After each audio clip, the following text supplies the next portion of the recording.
Und so sind sie alle miteinander in den Entenhof marschiert. Aber die anderen Enten haben sofort ein grosses Geschrei verführt. Der älteste Enterich ist aufs hässliche junge Entli zugeschossen, hat sie in den Hals hineingebissen und gesagt: Ab, ab, ab! Das ist hässlich. Das hat nichts da verloren. Das wollen wir nicht. Die Entenmutter hat ihn weggeschupft und gesagt: Lass es in Ruhe. Es ist zwar nicht gerade schön, aber es ist ein Liebes und tut niemandem etwas zu leid. Und schwimmen kann es am besten von allen. Und schliesslich ist es ein Bub. Da macht es nichts, wenn es nicht so schön ist. Die Hauptsache ist, dass er stark und gescheit wird, dann schlägt er sich schon durch. Aber sie hätte lange schnattern.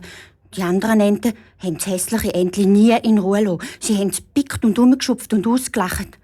Ab, ab! Sie ist zu gross. Sie hat einen zu langen Hals.